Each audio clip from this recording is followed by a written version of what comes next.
on a lot of different issues in regards to conservation and obviously water resources, water quality.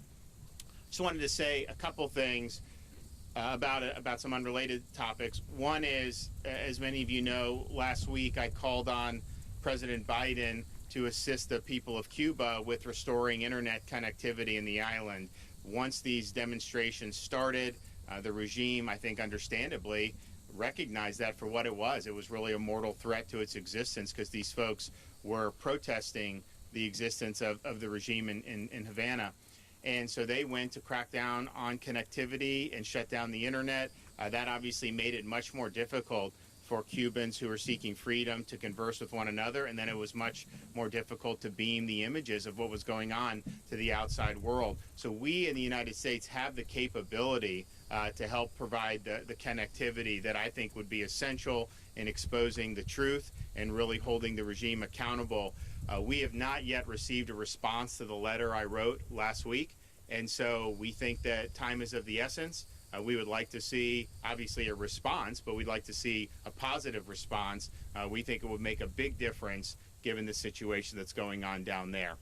I'd also like to just report Senator Simpson came with me on Saturday to the southern border. As many of you know, the governor of Texas had asked in June for support from other states, given the unprecedented influx that we're seeing on the southern border. The state of Florida had National Guards last year on a year deployment. That'll be ending in October, and that'll be re-upped. That's a federal mission.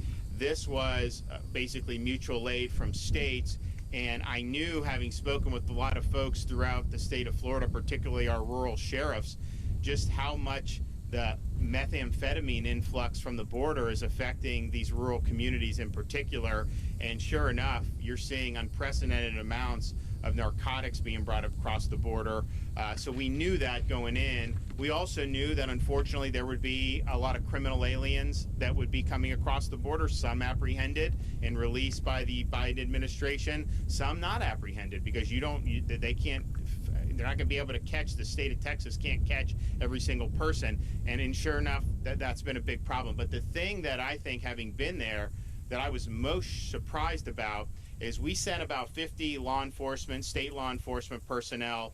They've made over 2,000 apprehensions, over 100 felony arrests, and they say that almost 70% of everybody that they have interdicted said their ultimate destination was the state of Florida.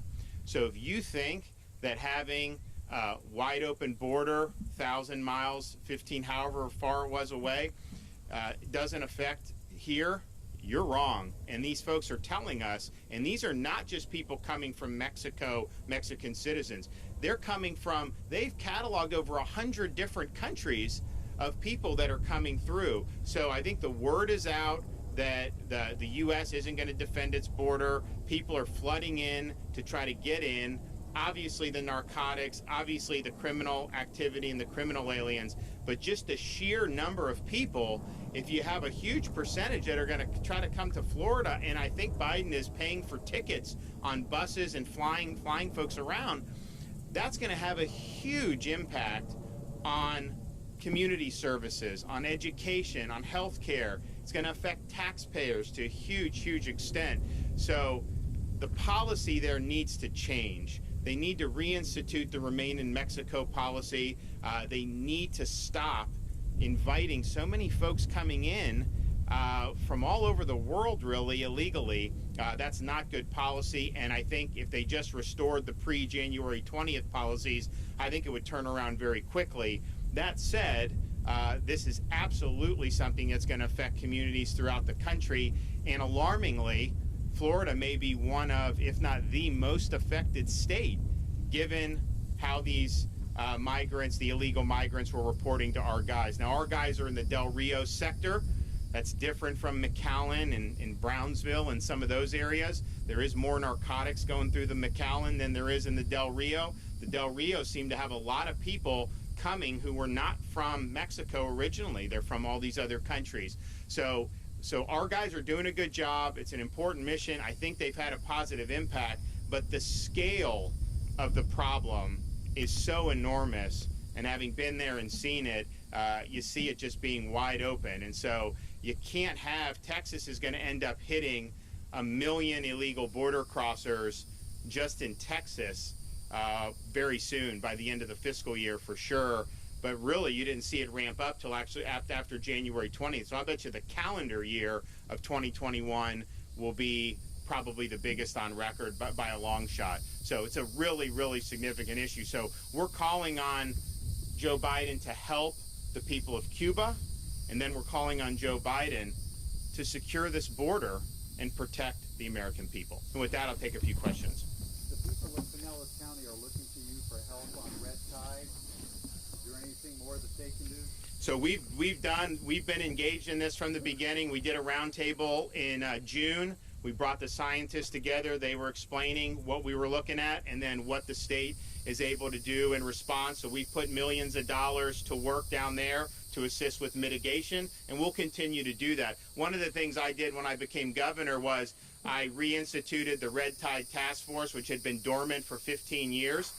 We also put money into the Center for Red Tide Research and through Moat Marine additional ways to develop innovative technologies. And we actually created a separate fund to be able to respond in real time to things like blue-green algae and red tide. And so we have that pot of money. We're using it, and we're helping it, both Pinellas and Hillsborough counties as it needs, and we're going to continue to do that. Obviously, red tide is naturally occurring, but if you have fish or some of that and you clean it up quicker, I think a lot of the scientists believe that prevents the red tide from getting worse, or at least mitigates. So we definitely want to do that, and we'll continue to do it. Eric Sutton, the head of Florida Fish and Wildlife, is there on the ground today, and then Sean Hamilton, our DEP secretary, will be there tomorrow. Sean, do you want to add anything to what I said? Sure. Go ahead.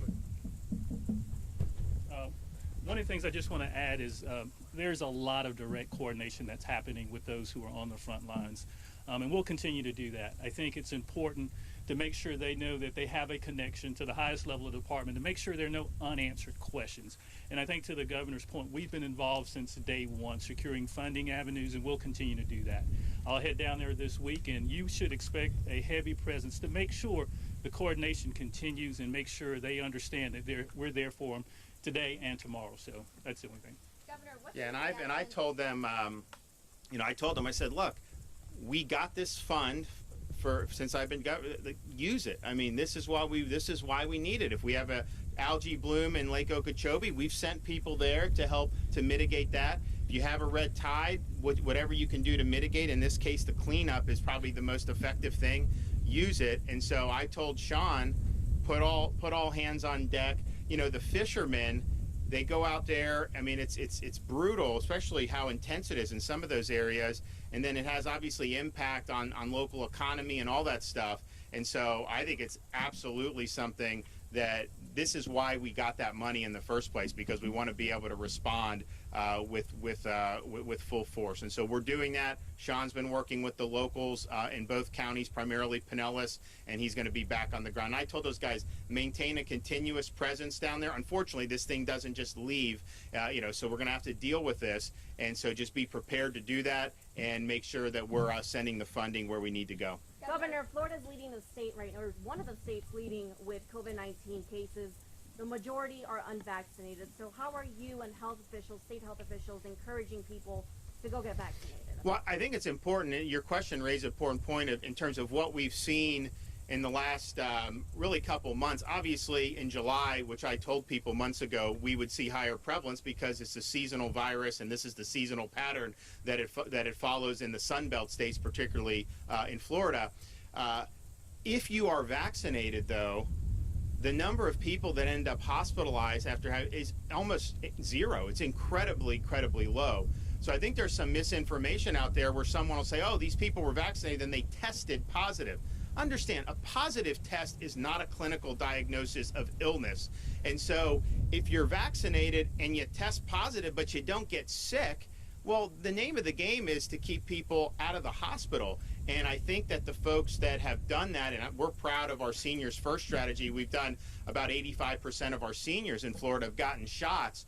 I think the data is increasingly clear that if you have been vaccinated or if you've recovered from COVID, because you are immune in that respect too, the chance of you being hospitalized or dying is very, very low. And so I think you're seeing that in other parts of the world and other parts of the country too, where you see positive tests going up.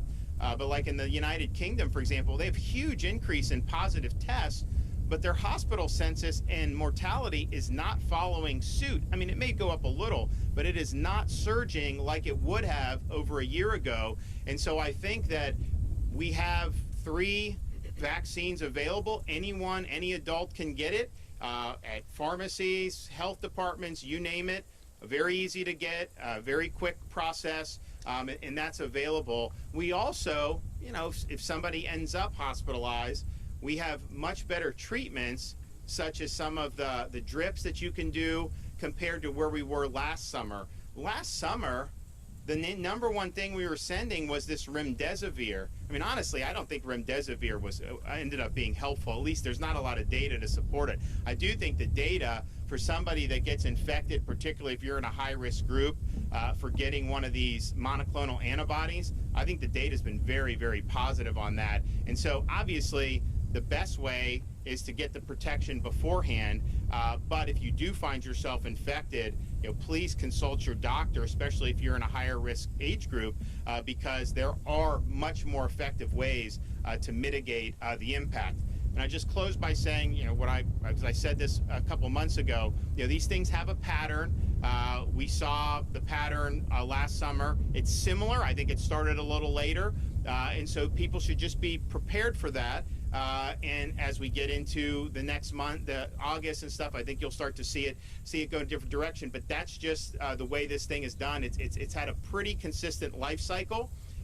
And there's certain parts of the country that have certain seasonal, and so this is it. But the folks that are out there, 75% of Floridians over the age of 50 have gotten shots, and so we think that that's really, really positive. But I also think that we have to be careful in terms of some of the messaging for folks that may be skeptical about the vaccine. I do not agree with some of these people, some of these quote-unquote experts who lambaste people and criticize them. Or say they're stupid or something. That's not the way to reach folks, okay? So that's one of the reasons why I always said no mandates, because I think, honestly, I don't believe in mandates, but I don't even think it would be productive to do that. And so the folks who wanted it, the seniors, we worked hard to get it. Everyone who's wanted it obviously can get it. Now you're in a situation where you have folks who may be skeptical of it. And so understand, if you're communicating, you don't want to say things that are going to cause them to retreat even further. And I'm sorry, there's been a lot of misinformation and a lot of bad advice that's been given by some of these experts over the last year. These people saw all that. They remember all this stuff. So I'd say just, you know, have a little humility when you're trying to carry that message. You know, understand that there's some people that may have qualms. And what I try to do is just present the data. And if I thought the data didn't justify, then I would say that, and I would be completely honest. But I think us going in doing seniors first like we did, I absolutely believe that saved lives. I think it saved thousands of lives. Had we not done that, there would have been more seniors exposed, and even some of the seniors that did get infected, I think their illness would have been much more severe than it was because they had that protection. So I think the benefits have been clear, you know, in the state of Florida for those who have done it. Governor, you said mandates are not necessary. Yeah, I was just going to ask about that. What's your take on the judge ruling CDC guidelines in the cruise industry? So as many of you know, we sued the CDC because they had shut down the cruise industry for over a year. They said it was going to be 2 weeks last March. I was down in Port Everglades with Mike Pence and the CDC director.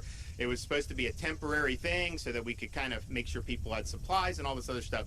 And it turned into an indefinite shutdown of a very important industry that affects a lot of people. So we sued, we won in the district court and won resoundingly. The CDC wants to appeal that, and so they asked the district judge to stay his ruling. He declined to do that. They asked the 11th Circuit to stay the ruling. So the 11th Circuit didn't rule against us. They just said that the ruling can be stayed. It was a 2-to-1 vote, and honestly, I mean, you know, these panels are what they are. So we are absolutely going to pursue to get the stay removed. either at the full 11th Circuit or at the U.S. Supreme Court. I think probably to the full 11th Circuit en banc. We'll probably try to do that because right now they're going to be in a similar spot until November, and I think that most courts at this point have had their limit with the CDC issuing these dictates without a firm statutory basis. So I'm confident that we'd win on the merits at the full 11th Circuit. And honestly, I'm confident we'd win at the U.S. Supreme Court. They just basically said that 5 justices effectively said that the moratorium on evictions exceeded CDC's authority, and I think you'd end up seeing this here. But I think it raised, one of the reasons why we did it was not, it's an important industry for our state. We're committed to that. But it raises a bigger question. Can you just have one agency in the government without Congress ever passing a law just basically shutting down an industry? Maybe you don't care about the cruise industry, but next time it might be your industry. Next time it may affect people that you know or people that depend on this for their livelihood. So I think it raises a lot of important implications. Obviously, we want to get the cruises back. You know, if you look, we gained 69,000 private sector jobs in June in Florida, and that's without having these cruise ships. I mean, so just imagine what we would do then, and then imagine what will happen if we get international travel back. I have to say, I was a little bit perturbed when I was at the southern border when I started thinking about if you wanted to fly from Brazil or you wanted to do certain travel, the way you would be treated by the federal government under the auspices of COVID mitigation. Some people wouldn't even be allowed to come. A lot of these flights aren't even allowed. If you wanted to go on a cruise ship, the federal government doesn't want you except under extreme circumstances. So they're very, very rigorous with kind of lawful commercial activity and travel. But if you just want to hopscotch across that border, they don't care about COVID. They're letting you straight in, they're throwing you on a bus, and they're sending you all over the fruited plain in this country. So I don't understand how you square that. If you're saying the cruises have to go through all these procedures because of COVID, wouldn't you want people coming from 100 different countries to just not be able to pour into the country effectively with very little pushback? So I think it's a huge, huge problem. And the idea that we would treat American citizens and their right to travel with more disfavor than we're treating foreign nationals illegally entering our country, I don't think that didn't sit well with me, and I was really frustrated to see that. Okay, well, we will be back soon. Thanks, everybody.